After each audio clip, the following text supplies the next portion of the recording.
राधे राधे दोस्तों। आज हम भागवत गीता के 75वें अध्याय का पाठ करेंगे।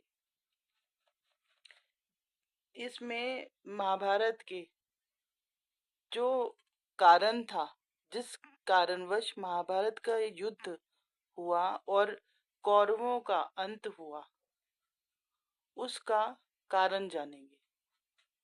तो आइए कथा का प्रारंभ करते हैं।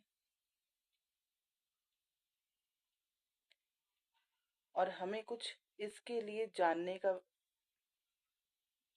को मिलेगा कि हमें ऐसा कुछ नहीं करना चाहिए जिसकी वजह से किसी का दिल दुखे और कोई भी आपत्ति आए। आइए हम कथा का श्रवण करते हैं।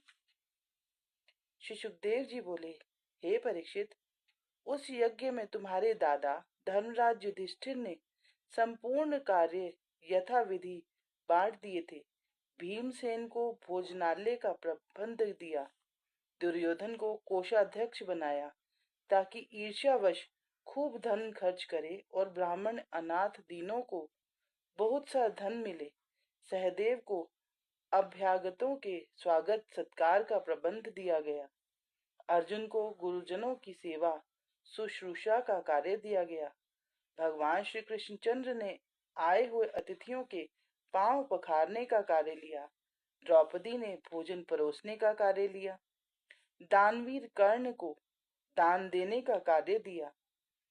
इसी भांति सात्यकी, विकर्ण, भूरिश्रवा, विदुरजी आदि सभी को यथा योग्य कार्य सौंपे गए।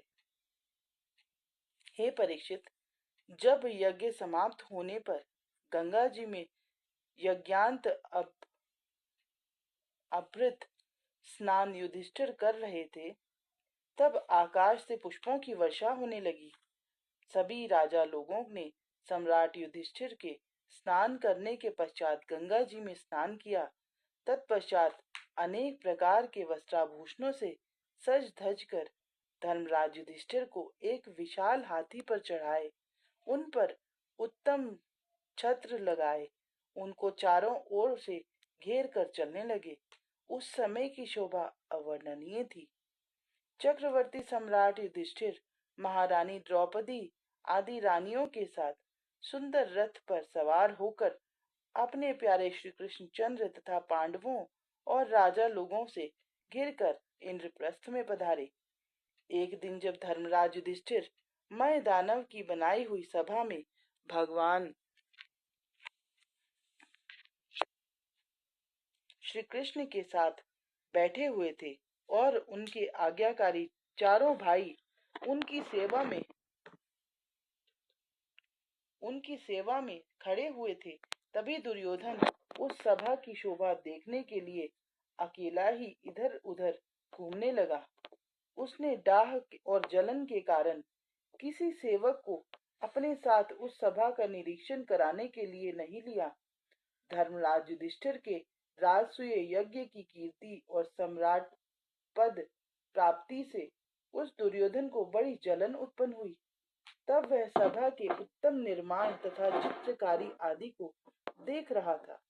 तब कई स्थान पर उसे स्थल में जल और जल में स्थल का भान हुआ। एक स्थान पर तो उसे स्थल समझकर जल में गिर पड़ा। तब उसे देखकर वहां पर उपस्थित सभी राजा लोग हंस पड़े और भीमसेन ताली पीट कर हंसने लगे। धर्मराज युधिष्ठिर ने उन सब को बहुतेरा रोका, किंतु उन सब को श्री कृष्ण का संकेत जो मिल गया था, वे सभी ठट्ठा मारकर हंसने लगे।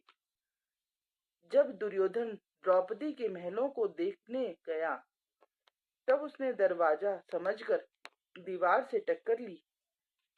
तब द्रौपदी हंस पड़ी और हंसी में बोली कि अंधे के अंधे ही होते हैं।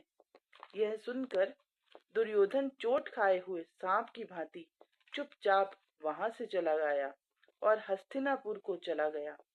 इस घटना से धर्मराज युधिष्ठिर को बहुत दुख हुआ। वे अति खिन्न हो गए, क्योंकि उन्हें भविष्य में किसी दुर्घटना होने की आशंका होने लगी थी। भगवान श्री कृष्णचंद्र चुप हो गए। वे तो चाहते ही थे कि किसी भांति दुष्टों का संहार हो और पृथ्वी का भार उतरे।